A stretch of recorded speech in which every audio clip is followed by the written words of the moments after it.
Pendidikan Islam Rabitul Ulum Liangan Rangil Pati yang merupakan mahasiswa PPG batch ketiga Belajar Kemenang tahun 2025 yang berada di LPTK UIN Imam Bonjol Padang dengan nomor induk mahasiswa 2524 Pada kesempatan ini saya akan membuat video pembelajaran. Silahkan menyaksikan.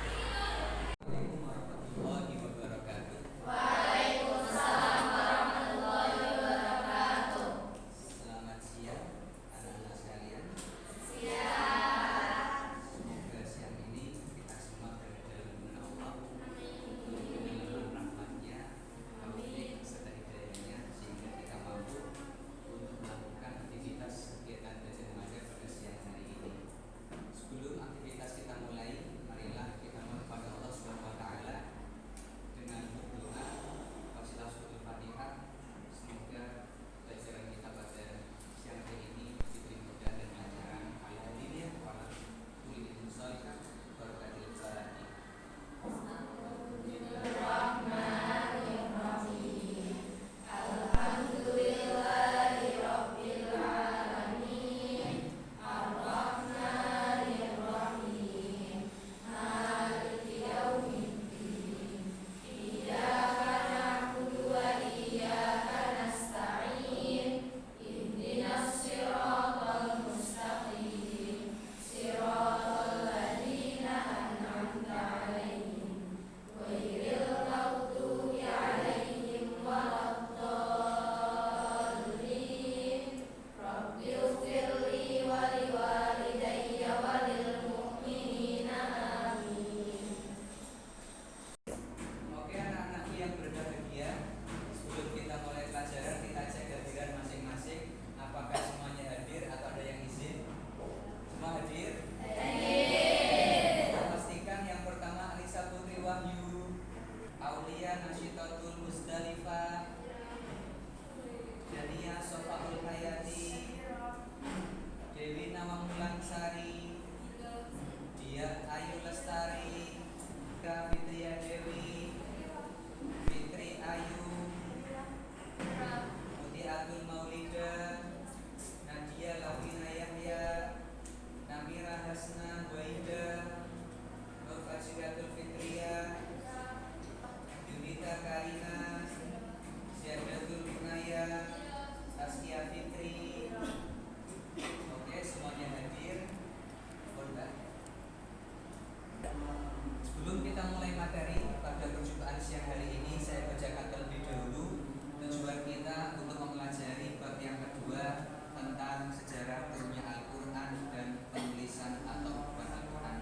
Yang pertama, peserta didik diharapkan mampu memahami sejarah singkat penurunan Al-Quran. Yang kedua, menjelaskan cara-cara penurunan Al-Quran. Tiga, membacakan ayat Al-Quran yang pertama dan telah diturunkan. Empat, mengidentifikasikan hikmah Al-Quran diturunkan secara beransur-ansur. Dan yang kelima, menunjukkan sikap religius, kritis, dan kolaboratif dalam diskusi.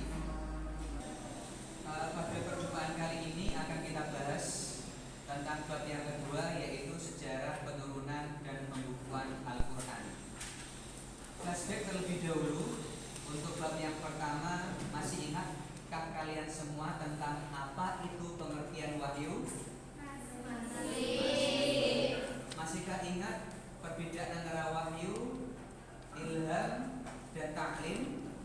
Definisi Al-Quran masih ingat? Berarti untuk pembahasan ini, untuk mengeceknya, coba salah satu dari kalian definisikan tentang Al-Quran.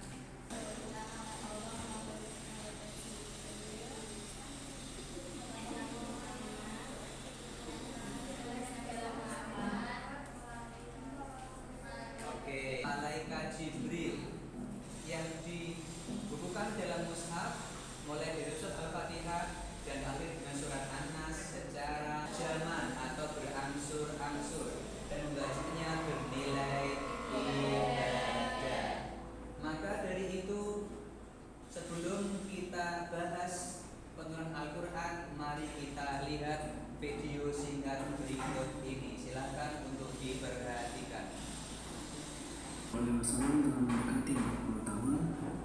senang mengasingkan diri. Itu beliau lakukan karena merasa tak nyaman melihat pemandangan kemusyrikan yang terjadi di sekitarnya. Ia pun meminta izin pada sang istri, Khadijah, untuk merenung dan mengasingkan diri. Dengan membawa roti dari gandum dan air, beliau pergi ke Gua Hira di Jabal Nur, yang jaraknya kira-kira 2 mil dari kota Mekah. Suatu gua yang tidak terlalu besar, yang panjangnya 4 hasta dan lebar 1,75 hasta. Pilihan beliau untuk mengasingkan diri ini termasuk bagian dari ketentuan Allah Subhanahu wa Ta'ala sebagai langkah persiapan untuk menerima urusan besar yang sedang menantinya, untuk membawa wajah dunia dan meluruskan garis sejarah. Allah telah mengatur pengasingan ini selama 3 tahun bagi Rasulullah ketika usia beliau genap 40 tahun, yang merupakan usia kematangan. Tanda-tanda nubuah atau kenabian sudah mulai tampak. Di antaranya ada sebuah batu di Mekah yang mengucapkan salam kepada beliau. Terjadi ru'ya sadikah atau mimpi yang benar yang datang berupa fajar subuh yang menyingsing. Hal ini berlangsung hingga 6 bulan. Mimpi yang benar ini adalah merupakan salah satu dari 46 tanda kenabian. Kemudian beliau mulai suka mengasingkan diri. Beliau biasa mengasingkan diri di Gua Hira. Beliau beribadah di dalamnya. Beberapa malam kemudian beliau pulang kepada Khadijah, lalu membawa bekal untuk keperluan yang sama hingga turunnya wahyu itu. Saat beliau, wahyu sempat terputus setelah Rasulullah turun gunung. Beberapa pendapat banyak yang mengemukakan soal berapa lama terputusnya wahyu. Ada yang mengatakan 2 tahun, sebagian lagi mengatakan hanya 2 bulan, 40 hari, hingga mengatakan 3 hari saja. Al-Quran turun di 2 tempat, yaitu di Mekah yang kemudian ayatnya disebut Makkiyah, dan diturunkan di Madinah yang disebut ayat Madaniyah. Demikian tadi video singkat tentang proses penurunnya Al-Quran secara berangsur-angsur. Dari video singkat tadi, kiranya adakah yang ingin dipertanyakan ataukah ada soal yang ingin disampaikan untuk kita bahas bersama-sama sebelum kita masuk ke dalam pembahasan yang lebih dalam lagi. Silahkan Mbak Mazaya, yang kencang suaranya.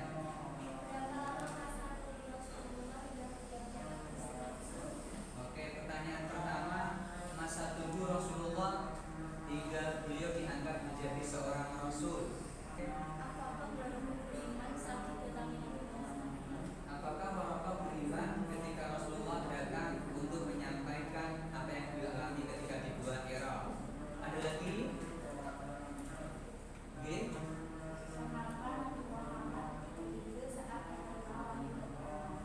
Kenapa Rasulullah menggigil, gemetar, ketakutan ketika menerima wahyu yang pertama kali? Sebenarnya 3 pertanyaan itu merupakan satu sekali.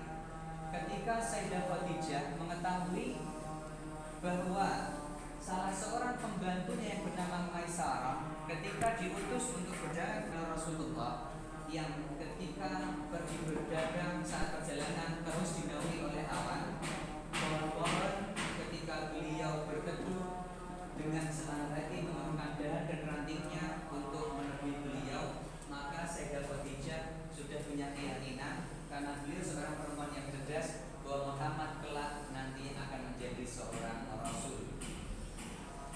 Maka beliau mengajukan pinangan kepada Abu Thalib agar Abu Thalib berkenan melamar Khadijah untuk keponakannya yang bernama Muhammad. Setelah berumah tangga, maka Khadijah pun menunggu hampir 15 tahun. Ternyata baru di tahun ke-40 usia Kanjeng Nabi, beliau diangkat oleh Allah menjadi seorang Rasul dengan ditandai bukan surat Al-Alaq ayat 1 sampai 5. Berarti kurang lebih masa tunggunya sekitar 15 tahun. Untuk yang kedua, Waraqah itu adalah seorang Arab Quraisy, akan tetapi beliau pandai bahasa Ibrani. Bahkan beliau menulis kitab Injil dan kitab Taurat ke dalam bahasa Ibrani dan diterjemahkan ke dalam bahasa Arab untuk diajarkan kepada orang-orang sekitar. Kita tahu bahwa yang namanya kitab Taurat itu telah menjelaskan bahwa nanti di akhir zaman akan diutus seorang nabi bernama Ahmad atau Muhammad. Demikian juga di kitab Injil dikatakan mubasysyiran bi rasulin ya'ti min ba'di ismuhu Ahmad. Nabi Isa pun demikian, dikasih tahu oleh Allah bahwa nanti di akhir zaman akan diutus seorang rasul bernama Ahmad. Sehingga Waraqah meyakini bahwa risalah Muhammad itu benar, dan beliau berkata malaikat yang datang kepada Muhammad adalah malaikat yang sama ketika menjumpai Musa untuk menyampaikan wahyu. Sehingga pada kesimpulannya Waraqah juga beriman kepada risalahnya Rasulullah. Akan tetapi usianya tidak mencapai di mana saat Kanjeng Nabi diusir oleh umatnya dari kota Makkah hingga hijrah ke kota Madinah, karena hanya selang beberapa saat Waraqah meninggal dunia dan wahyu itu terhenti beberapa saat tidak turun kembali. Sedangkan untuk pertanyaan yang ketiga, kenapa kok Rasulullah membimbing ketakutan? Karena memang yang namanya wahyu turun itu sangatlah berat. Apalagi ketika malaikat Jibril menampakkan wujud aslinya.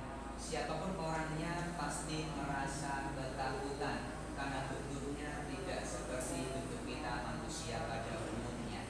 Lebih-lebih yang turun itu bukan surat cinta dari si dia, lebih-lebih yang turun itu bukan tulisan yang indah dari sisi dia, tapi kalamullah yang harus disampaikan kepada umatnya. Oke anak-anakku yang kami banggakan, sekarang kita sampaikan bab yang kedua tentang sejarah penurunan dan penulisan Al-Quran. Namun untuk kesempatan saat ini tidak akan kita bahas tentang penulisan, hanya tentang sejarah penurunan Al-Quran saja. Sejarah turunnya Al-Quran. Kita tahu Al-Quran turun ketika Rasulullah menginjak usia 40 tahun, hingga menjadikan orang-orang mengambil kesimpulan bahwa usia 40 tahun itu adalah usia kematangan seseorang untuk menjadi lebih bijak dalam mensikapi kehidupan. Proses turunnya wahyu kita ketahui tidak hanya sekali turun. Kita ketahui bahwa Al-Quran itu tidak diturunkan dengan cara langsung seperti kitab-kitab terdahulu dafatan wahidatan, tidak secara global utuh, akan tetapi Al-Quran itu turun secara berangsur-angsur. Adapun alasannya nanti akan kita bahas dalam forum diskusi. Nanti kita bagi menjadi beberapa kelompok, menjadi 5 kelompok untuk mendiskusikan kenapa Al-Quran diturunkan secara berangsur-angsur dan apa alasannya. Karena kita ketahui di antaranya Quran itu sebagai jawaban atas pertanyaan para sahabat. Saat kita menemukan ayat yas'alunaka, berarti itu merupakan jawaban dari pertanyaan para sahabat atau masyarakat Arab pada waktu itu. Dan terkadang Al-Quran turun juga sebagai penjelas syariat. Adapun tujuan inti dari semua itu adalah agar Rasulullah hatinya tenang dan mudah dalam menghafalkan serta menyampaikan kepada umatnya. Garis besar kita tahu bahwa turunnya Al-Quran dibedakan menjadi 2 periode. Yang pertama, periode sebelum Kanjeng Nabi hijrah disebut dengan ayat-ayat Makkiyah, dan yang kedua setelah Kanjeng Nabi hijrah yang disebut dengan ayat-ayat Madaniyah, dengan berbagai macam karakteristik dan ciri ayat-ayat tersebut yang bisa kita lihat dalam slide berikut. Yang terakhir kita bahas tentang hikmah diturunkannya Al-Quran secara bertahap. Yang pertama, untuk menguatkan atau meneguhkan hati Rasulullah, wa kadzalika linutsabbita bihi fu'adaka wa rattalnahu tartila. Dan yang kedua, sebagai tantangan serta mukjizat. Terkadang Rasulullah ditantang oleh orang-orang Quraisy, orang-orang kafir, untuk menceritakan tentang kisah-kisah umat terdahulu, seperti kisah Ashabul Kahfi, kisah Nabi Ibrahim dan lain sebagainya. Maka sebagai jawaban tantangan tersebut, Allah menurunkan surat-surat yang terdapat dalam Al-Quran, serta sebagai mukjizat yang membuat orang-orang Arab tidak mampu untuk mendatangkan tandingannya. Kemudian yang ketiga, memudahkan pelafalan dan penghafalannya. Tujuan yang hikmah yang ketiga adalah agar Rasulullah mudah dalam menghafalkan serta melafalkan ayat dan untuk disampaikan kepada para umatnya. Yang keempat, kesesuaian terhadap peristiwa dan pentahapan dalam penurunan syariat, seperti pengharaman khamar yang tidak langsung secara frontal tapi secara bertahap, mulai dari yas'alunaka anil khamri wal maisir qul fihima ithmun katsirun wa manafi'u linnas wa ithmuhuma akbaru min naf'ihima. Ayat yang kedua, ya ayyuhalladzina amanu la taqrabus sholata wa antum sukara hatta ta'lamu ma taquluna wala junuban illa hadir sabil hatta taghtasilu. Kemudian yang ketiga, innamal khamru wal maisiru wal ansabu wal azlamu rijsum min amali syaitani fastanibuhu la'allakum. Kemudian yang terakhir, yang kelima, sebagai bukti bahwa Al-Quran itu diturunkan langsung dari Allah, bukan buatan Kanjeng Nabi. Jika buatan Rasulullah, berarti Kanjeng Nabi langsung bisa menyampaikan suka hati, namun ternyata prosesnya tidak seperti itu. Oke, demikian penjelasan kita tentang Al-Quran. Kita lanjutkan dalam fase yang berikutnya, yaitu diskusi. Kita bagikan sebagai kata kunci untuk bahan dalam berdiskusi. Kita bagi menjadi 5 kelompok. Al-Quran diturunkan secara berangsur-angsur dengan dalil dalam kertas yang kita bagikan. Kelompok yang kedua sebagai penentuan hukum.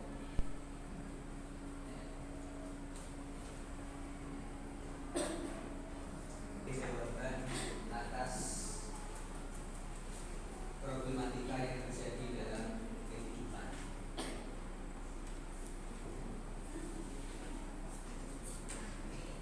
Silakan dikerjakan. Kita kasih waktu selama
aslamtu alaikum nikmati wa raditu lakumul Islam madina. Sadaqallahul adzim. Diskusi kita cukupkan sekian. Kita minta masing-masing ketua kelompok untuk menyampaikan hasil diskusi ke depan kelas. Baik, kami dari kelompok 1 ingin mempresentasikan hasil diskusi kami. Dari pertanyaan yang pertama, berapa jumlah surat yang ada dalam Al-Quran? Berarti diskusi kami ada 111 surat. Dan yang kedua, dari jumlah itu, apakah semuanya dibaca secara langsung atau setelah dijodohkan lagi tidak? Dan yang ketiga, berapa lama waktu itu Al-Quran kepada Nabi? Ada yang mengatakan 23 tahun dan ada yang mengatakan 22 tahun, 2 bulan, 20 bulan.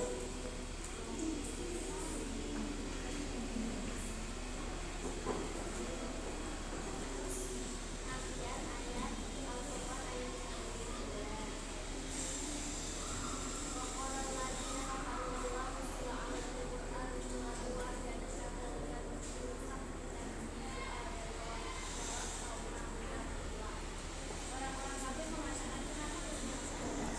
kenapa dan masih juga ketika membacakan secara Hikmah apa yang bisa diambil dari ayat di atas yang berkaitan dengan pengertian Al-Quran secara praktis? Agar mudah dihafal dan ditulis. Terus yang kedua, agar menenangkan hati ketika berjamaah.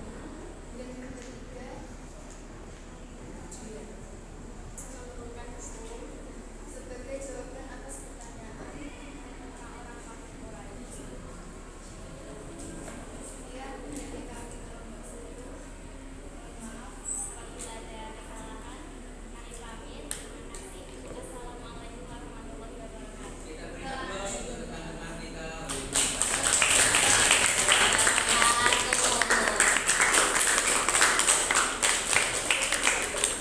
Kita lakukan tes briefing agar pikiran kita kembali fresh dengan kalimat buta, badik, dan batok. Ketika saya bilang buta, secara otomatis kalian harus memegang kepala buta. Ketika saya bilang batik, maka pegang baju batik kalian masing-masing. Dan ketika saya bilang batok, maka tunjukkan bentuk batok yang setengah lingkaran. Siap teman-teman? Untuk meningkatkan kefokusan, silakan kita bentuk batok.